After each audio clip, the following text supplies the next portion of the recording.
students, again we will discuss exercise 2.1. Exercise 2.1 question number 3.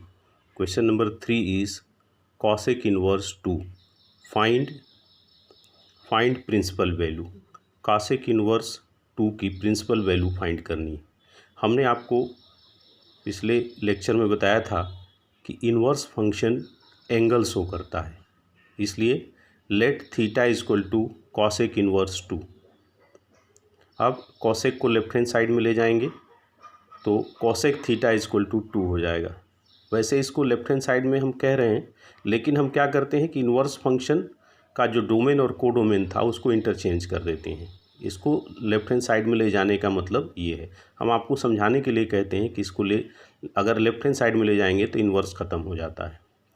तो cosec theta is equal to 2 हो गया। तो cosec theta is equal to, अब cosec में 2 कितने डिग्री की वैल्यू है, ये 1/2 का रेसिप्रोकल होता है 2। 1/2 साइन में 30 डिग्री की वैल्यू है, तो कॉसेक में 2 भी 30 डिग्री की वैल्यू है। 30 डिग्री को रेडियन में लिखते हैं π/6, तो cosec theta is equal to हो जाएगा कॉसेक π/6। तो थीटा इज इक्वल टू हो गया, दोनों साइड से कॉसेक हटा देंगे। कॉसेक हटाते नहीं हैं बल्कि दोनों साइड में कॉसेक इन्वर्स लगाते हैं, लेकिन हम यहाँ यही कहेंगे कि दोनों साइड से कॉसेक हटा देंगे। तो थीटा इज इक्वल टू हो जाएगा π/6। Theta is equal to π/6। अब ये π/6 प्रिंसिपल वैल्यू ब्रांच में लाई करता है कॉसेक का। कॉसेक का प्रिंसिपल वैल्यू ब्रांच होता है -π/2 से +π/2 -0। अब थीटा पुट कर दो, थीटा की वैल्यू है cosec inverse 2 is equal to π/6, यानी इसकी प्रिंसिपल वैल्यू हो गई π/6, जो कि इसके प्रिंसिपल वैल्यू ब्रांच में लाई करती है। क्वेश्चन नंबर 5 है। क्वेश्चन नंबर 5 है cosec inverse cos inverse -1/2 find the principal value. तो हम इसको एंगल्स मान लेंगे। Let theta is equal to -1/2। अब कॉस को उधर की साइड ले जाएंगे तो cos theta is equal to -1/2। Cos theta is equal to minus cos π/3। Cos में 1/2 किसकी वैल्यू है, माइनस जो है वही माइनस यहाँ रखेंगे। 1/2 कॉस में ये 60 डिग्री की वैल्यू होती है, तो cos theta is equal to minus cos π/3। अब हम देखेंगे कि कॉस सबसे पहले निगेटिव कहाँ होता है, तो कॉस निगेटिव होता है सेकेंड क्वाड्रेंट में। हमको कॉस की वैल्यू कॉस के फॉर्म में रखना है, इसलिए 180 माइनस थीटा का फार्मूला लगाएंगे। तो माइनस कॉस π/3 को लिख सकते हैं cos theta is equal to cos pi minus π/3। Minus cos theta को हम लिख सकते हैं कॉस पाई माइनस π/3, इसको इस फॉर्म में भी लिख सकते हैं। अब इसको जब सॉल्व करेंगे तो आ जाएगा cos theta is equal to cos 2π/3। अब दोनों साइड से कॉस हटा देंगे तो थीटा इज इक्वल टू हो जाएगा 2π/3 which belongs to principal value branch 0 to π। अब थीटा की वैल्यू पुट कर देंगे तो कॉसेक इन्वर्स -1/2 हो जाएगा 2π/3 के। अब नेक्स्ट क्वेश्चन है क्वेश्चन नंबर 7।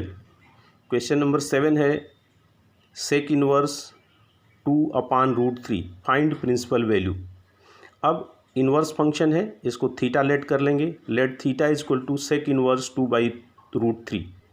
सेक को लेफ्ट हैंड साइड में ले जाएंगे तो sec theta is equal to 2/√3। अब 2/√3 √3/2 का रेसिप्रोकल है। कॉस में √3/2 30 डिग्री की वैल्यू है। 30 डिग्री को रेडियन में π/6 कहते हैं, तो ये सेक 30 की वैल्यू है जिसको π/6 कहेंगे। तो sec theta is equal to sec π/6। दोनों साइड से सेक हटा दीजिए तो थीटा इज इक्वल टू आ गया π/6 which belongs to 0 to π minus π/2।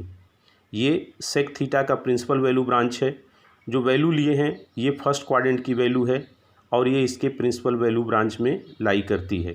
अब थीटा की वैल्यू पुट कर दीजिए तो यहाँ से हो गया sec inverse 2/√3 is equal to π/6।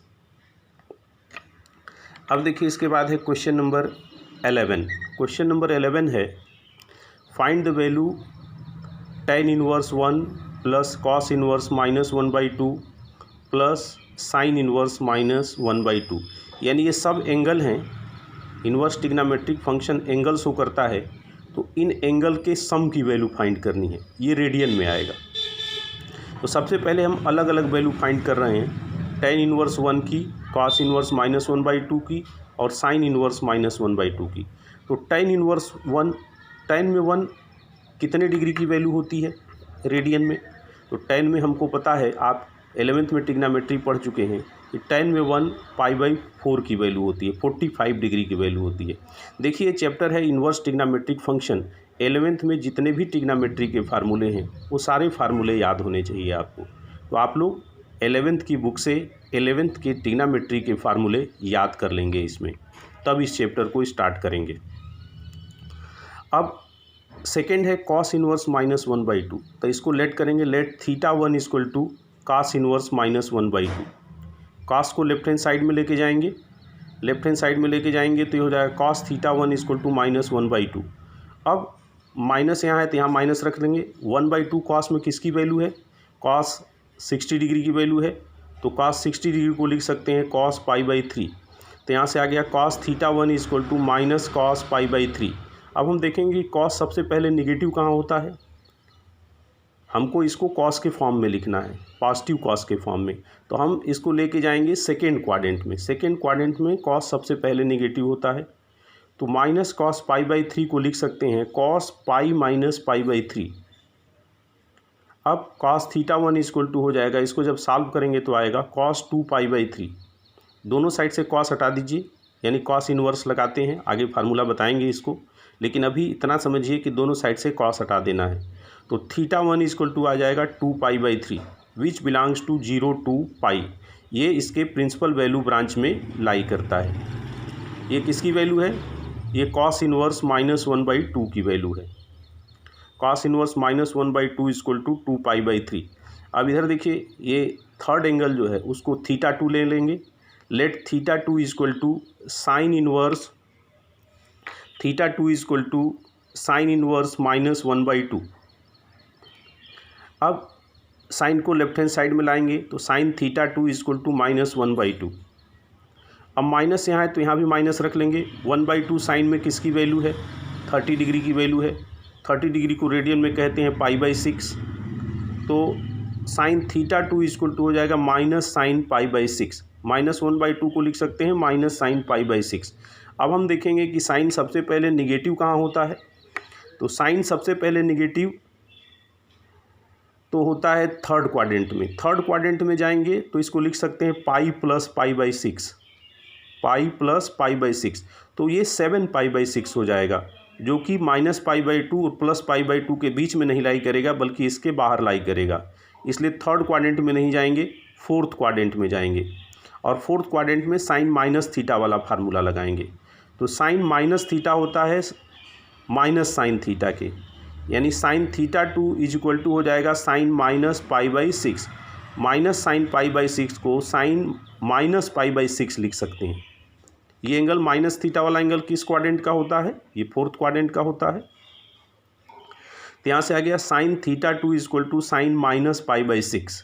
अब दोनों साइड से फिर साइन हटा देंगे तो ये हो जाएगा आपका θ2 = -π/6 which belongs to principal value branch -π/2 to +π/2। अब इन सब की वैल्यू यहाँ पुट कर देंगे, तो tan inverse 1 + cos inverse -1/2 + sin inverse -1/2, ये = हो जाएगा, इसकी वैल्यू है π/4, cos इनवर्स -1/2 की वैल्यू है 2 π/3 और sin इनवर्स -1/2 की वैल्यू है -π/6। इन सब का एलसीएम 12 होगा, तो यहाँ आ जाएगा 3π + 8π - 2π, तो हो जाएगा 9π/12। जब इसको सिंपलेस्ट फॉर्म में लाएंगे तो हो जाएगा 3π/4। यही ये 3 ट्रिग्नोमेट्रिक एंगल जो हैं, इन्वर्स ट्रिग्नोमेट्रिक एंगल, इनकी वैल्यू है ये। ओके।